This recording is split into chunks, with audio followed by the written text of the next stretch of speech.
Have you ever watched someone type a comment, read it back 3 times, and then delete every single word? Or maybe you know someone who posted a photo, checked it after 10 minutes, saw 3 likes, and quietly took it down, hoping nobody noticed. Maybe you know someone who watches everyone's stories every single day, but hasn't posted anything in 2 years. Here's the strange part. These people are not shy in real life. Some of them are funny, confident, great at their jobs. Put them in a room full of people and they shine. Put a share button in front of them and they freeze. Most people assume this is just introversion or laziness or not caring about the internet. But psychology tells a very different story. For many people, the fear of social media isn't about technology at all. It's about something much older, something that existed long before the first smartphone. By the end of this video, you'll know the 4 psychological reasons some people are terrified of being seen online. The first one was planted in childhood, probably in a classroom. The second one happens inside the brain, and it registers exactly like physical pain. The third is so common you've probably watched it happen this week without realizing it. And the fourth might completely flip the way you see these people. Because maybe they're not the broken ones. Maybe they're the ones who see the game most clearly. Picture a 12-year-old girl. It's a normal Tuesday at school. The teacher asks a question. For once, she's sure she knows the answer. Her hand goes up. Every head turns. She speaks and gets it wrong. There's a pause. Then someone in the back laughs. Then 2 more. Then the whole room. It lasts maybe 5 seconds. But her body records every millisecond. The burning face, the sweaty hands, the desperate wish to disappear. And deep inside her nervous system, a lesson gets carved in stone. Being seen is dangerous. Most adults barely remember moments like this, but the brain remembers. Because the brain's number 1 job is not to make you happy, it's to keep you safe.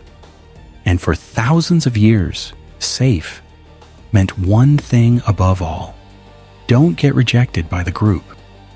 Our ancestors lived in small tribes. Being laughed at was a warning. Being excluded could mean dying alone in the wild. So evolution built us an internal alarm, one that fires the moment we risk public embarrassment. Now think about what social media actually is. It's not a classroom of 30 kids. It's a classroom of thousands. Millions. Every post is a hand going up. Every share is speaking in front of the whole room. Except this room never empties. And the laughter never gets deleted. For the girl who was laughed at, the math is simple. If being seen by 30 people hurt that much, what happens when it's 30,000? Her fear isn't irrational, it's her childhood. Doing exactly what it was trained to do. If you've ever typed something and deleted it before posting, type "that's me" in the comments. I promise you won't be the only one. But childhood is only where it starts. Because what scientists found inside the brain is even more surprising. Neuroscientists ran an experiment that sounds almost cruel.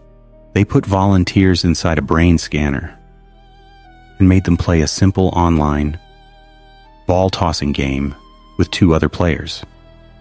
At first, everyone passed the ball around. Then, without warning, the other 2 players stopped passing to the volunteer.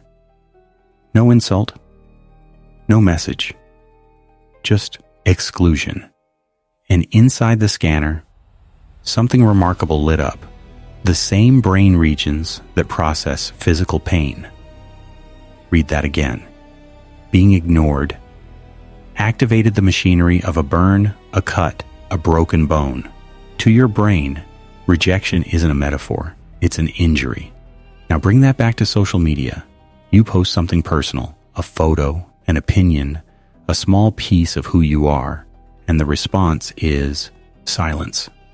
No likes, no comments, nothing. Most people shrug it off on the surface, but underneath, the brain registers a small wound. Post after post, silence after silence. Tiny, invisible injuries stacking up. And what does every brain do with things that cause pain? It avoids them. Not consciously, automatically. That's why some people feel actual relief when they delete the app. Their nervous system isn't being dramatic. It's doing what it does with a hot stove, pulling the hand away. And this is where the story turns toward you, because the third reason, you've already witnessed it, probably this week, maybe in your own mirror. Psychologists have a name for one of the most human illusions ever discovered. They call it the spotlight effect. It's our tendency to believe everyone is watching us, judging us, remembering our mistakes far more than they actually are. In one famous study, students had to walk into a room wearing an embarrassing t-shirt.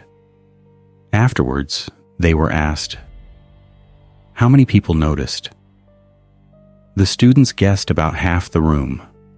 The real number was closer to 1 in 5. We walk through life starring in a movie that almost nobody else is watching. Because here's the uncomfortable truth. Everyone else is too busy starring in their own. Now you understand the person who takes 40 photos and posts none. The person who writes a caption, rewrites it, and gives up. The person who says, "I have nothing interesting to share." They're not lazy. They're standing under an imaginary spotlight, in front of an imaginary crowd, hearing imaginary criticism for a post that doesn't even exist yet. And the cruelest part? The spotlight effect gets worse the more you scroll, because your feed shows you everyone else's highlights. The vacations, the promotions, the perfect kitchens, the effortless bodies. Nobody posts the sleepless night, the argument, the bill that didn't get paid. So the fearful person compares their behind the scenes, with everyone else's movie trailer, and concludes the only logical thing: I don't belong on this stage. They're wrong about the stage, but they're not wrong about the pressure. Which brings us to the fourth reason, the deepest one. And it might not be what you expect. Here's the question nobody asks. What if some of this fear is actually wisdom? Think about what social media quietly demands. Turn your life into content. Turn your face into a brand.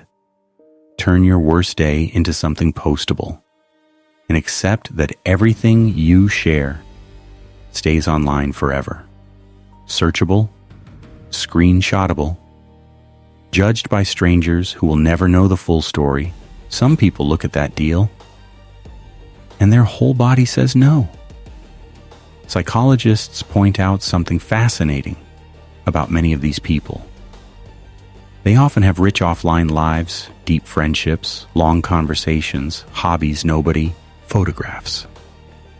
Their fear isn't only about being judged, it's about a quiet suspicion they can't quite put into words. That the version of ourselves we perform online slowly starts replacing the real one. They watched friends become their own PR managers. They watched dinners go silent while everyone photographed the food. They watched people live moments through a lens instead of through their own eyes, and something inside them refused. Now think again about that person you know. This one who never posts, the one who deletes comments before sending, the the one you may be called antisocial. Somewhere behind that silence, there might be a 12-year-old girl still hearing a classroom laugh. There might be a brain protecting itself from invisible wounds. There might be a spotlight that feels blinding.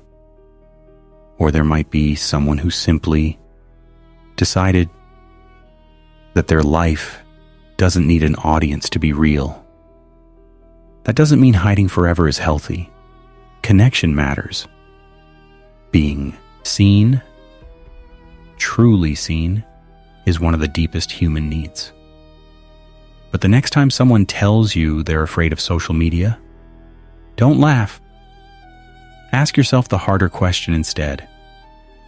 The one this entire video has been building toward. When you post, are you sharing your life or performing it? And when you stay silent, are you protecting yourself or hiding?